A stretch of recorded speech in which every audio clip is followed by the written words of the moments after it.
सोमवार व्रत कथा। पहले समय में किसी नगर में एक धनी व्यापारी रहता था। दूर दूर तक उसका व्यापार फैला हुआ था। नगर के सभी लोग उस व्यापारी का सम्मान करते थे। इतना सब कुछ से संपन्न होने के बाद भी वह व्यापारी बहुत दुखी था, क्योंकि उसका कोई पुत्र नहीं था, जिस कारण अपने मृत्यु के पश्चात व्यापार के उत्तराधिकारी की चिंता उसे हमेशा सताती रहती थी। पुत्र प्राप्ति की इच्छा से व्यापारी प्रत्येक सोमवार भगवान शिव की व्रत पूजा किया करता था और शाम के समय शिव मंदिर में जाकर शिव जी के सामने घी का दीपक जलाया करता था। उसकी भक्ति देखकर मां पार्वती प्रसन्न हो गई और भगवान शिव से उस व्यापारी की मनोकामना पूर्ण करने का निवेदन किया। भगवान शिव बोले, इस संसार में सबको उसके कर्म के अनुसार फल की प्राप्ति होती है। जो प्राणी जैसा कर्म करते हैं उन्हें वैसा ही फल प्राप्त होता है। शिवजी द्वारा समझाने के बावजूद मां पार्वती नहीं मानी और उस व्यापारी की मनोकामना पूर्ति हेतु वे शिवजी से बार बार अनुरोध करती रही। अंततः माता के आग्रह को देखकर भगवान भोलेनाथ को उस व्यापारी को पुत्र प्राप्ति का वरदान देना पड़ा। वरदान देने के पश्चात भोलेनाथ मां पार्वती से बोले, आपके आग्रह पर मैंने पुत्र प्राप्ति का वरदान तो दे दिया, परंतु इसका ये पुत्र 16 वर्ष से अधिक समय तक जीवित नहीं रहेगा। उसी रात भगवान शिव उस व्यापारी के स्वप्न में आए और उसे पुत्र प्राप्ति का वरदान दिया और उसके पुत्र के 16 वर्ष तक जीवित रहने की भी बात बताई। भगवान के वरदान से व्यापारी को खुशी तो हुई, लेकिन पुत्र की अल्पायु की चिंता ने उस खुशी को नष्ट कर दिया। व्यापारी पहले की तरह सोमवार के दिन भगवान शिव का विधिवत व्रत करता रहा। कुछ महीनों के बाद उसके घर अति सुंदर बालक ने जन्म लिया। घर में खुशियां भर गई। बहुत धूमधाम से पुत्र जन्म का समारोह मनाया गया, परंतु व्यापारी को पुत्र जन्म की अधिक खुशी नहीं हुई, क्योंकि उसे पुत्र की अल्पायु के रहस्य का पता था। जब पुत्र 12 वर्ष का हुआ तो व्यापारी ने उसे उसके मामा के साथ पढ़ने के लिए वाराणसी भेज दिया। लड़का अपने मामा के साथ शिक्षा प्राप्ति हेतु चल दिया। रास्ते में जहां भी मामा भांजा विश्राम हेतु रुकते, वहीं यज्ञ करते और ब्राह्मणों को भोजन कराते। लंबी यात्रा के बाद मामा और भांजा एक नगर में पहुंचे।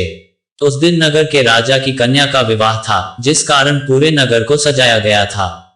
निश्चित समय पर बारात आ गई, लेकिन वर का पिता अपने बेटे के एक आंख से काने होने के कारण बहुत चिंतित था। उसे भय था कि इस बात का पता चलने पर कहीं राजा विवाह से इनकार न कर दे, इससे उसकी बदनामी भी होगी। जब वर के पिता ने व्यापारी के पुत्र को देखा तो उसके मस्तिष्क में एक विचार आया। उसने सोचा, क्यों न इस लड़के को दूल्हा बनाकर राजकुमारी से विवाह करा दूं। विवाह के बाद इसको धन देकर विदा कर दूंगा और राजकुमारी को अपने नगर ले जाऊंगा। वर के पिता ने लड़के के मामा से इस संबंध में बात की। मामा ने धन मिलने के लालच में वर के पिता की बात स्वीकार कर ली। लड़के को दूल्हे का वस्त्र पहनाकर राजकुमारी से विवाह कर दिया गया। राजा ने बहुत सारा धन देकर राजकुमारी को विदा किया। शादी के बाद लड़का जब राजकुमारी से साथ लौट रहा था तो वह सच नहीं छिपा सका और उसने राजकुमारी के ओढ़नी पर लिख दिया, राजकुमारी, तुम्हारा विवाह मेरे साथ हुआ था। मैं तो वाराणसी पढ़ने के लिए जा रहा हूं और अब तुम्हें जिस नवयुवक की पत्नी बनना पड़ेगा वह कान्हा है। जब राजकुमारी ने अपनी ओढ़नी पर लिखा हुआ पढ़ा तो उसने कान्हे लड़के के साथ जाने से इनकार कर दिया। राजा ने सब बातें जानकर राजकुमारी को महल में रख लिया। उधर लड़का अपने मामा के साथ वाराणसी पहुंच गया और गुरुकुल में पढ़ना शुरू कर दिया। जब उसकी आयु 16 वर्ष की हुई तो उसने यज्ञ किया। यज्ञ के समाप्ति पर ब्राह्मणों को भोजन कराया और खूब अन्न वस्त्र दान किए। रात को वह अपने शयन कक्ष में सो गया। शिव के वरदान के अनुसार शयनावस्था में ही उसके प्राण पखेरु उड़ गए। सूर्योदय पर मामा मृत भांजे को देखकर रोने पीटने लगा। आसपास के लोग भी एकत्र होकर दुख प्रकट करने लगे। लड़के के मामा के रोने विलाप करने के स्वर समीप से गुजरते हुए भगवान शिव और माता पार्वती भी सुने। पार्वती ने भगवान से कहा, प्राणनाथ, मुझे इसके रोने के स्वर सहन नहीं हो रहे। आप इस व्यक्ति के कष्ट को अवश्य दूर करें। भगवान शिव ने पार्वती के साथ अदृश्य रूप में समीप जाकर देखा तो भोलेनाथ पार्वती से बोले, ये तो उसी व्यापारी का पुत्र है जिसे मैंने 16 वर्ष की आयु का वरदान दिया था। इसकी आयु पूरी हो गई है। मां पार्वती ने फिर भगवान शिव से निवेदन कर उस बालक को जीवन देने का आग्रह किया। माता पार्वती के आग्रह पर भगवान शिव ने उस लड़के को जीवित होने का वरदान दिया और कुछ ही पल में वह जीवित होकर उठ बैठा। शिक्षा समाप्त करके लड़का मामा के साथ अपने नगर की ओर चल दिया।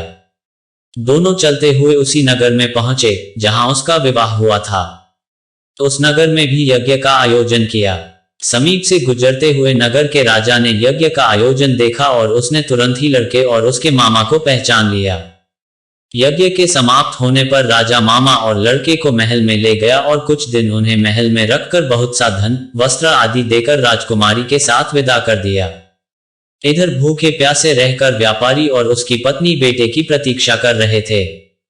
उन्होंने प्रतिज्ञा कर रखी थी कि यदि उन्हें अपने बेटे की मृत्यु का समाचार मिला तो दोनों अपने प्राण त्याग देंगे, परंतु जैसे ही उसने बेटे के जीवित वापस लौटने का समाचार सुना तो वह बहुत प्रसन्न हुआ। वह अपने पत्नी और मित्रों के साथ नगर के द्वार पर पहुंचा। अपने बेटे के विवाह का समाचार सुनकर पुत्रवधू राजकुमारी को देखकर उसकी खुशी का ठिकाना न रहा। उसी रात भगवान शिव ने व्यापारी के स्वप्न में आकर कहा, हे श्रेष्ठी, मैंने तेरे सोमवार के व्रत करने और व्रत कथा सुनने से प्रसन्न होकर तेरे पुत्र को लंबी आयु प्रदान की है। पुत्र की लंबी आयु के बारे में जानकर व्यापारी बहुत प्रसन्न हुआ। सोमवार का व्रत करने से व्यापारी के घर में खुशियां लौट आईं। शास्त्रों में लिखा है कि जो स्त्री पुरुष सोमवार का विधिवत व्रत करते और व्रत कथा सुनते हैं उनकी सभी इच्छाएं पूरी होती हैं। सोमवार से लेकर रविवार तक सभी व्रत कथा सुनने के लिए हमारे चैनल को सब्सक्राइब करें।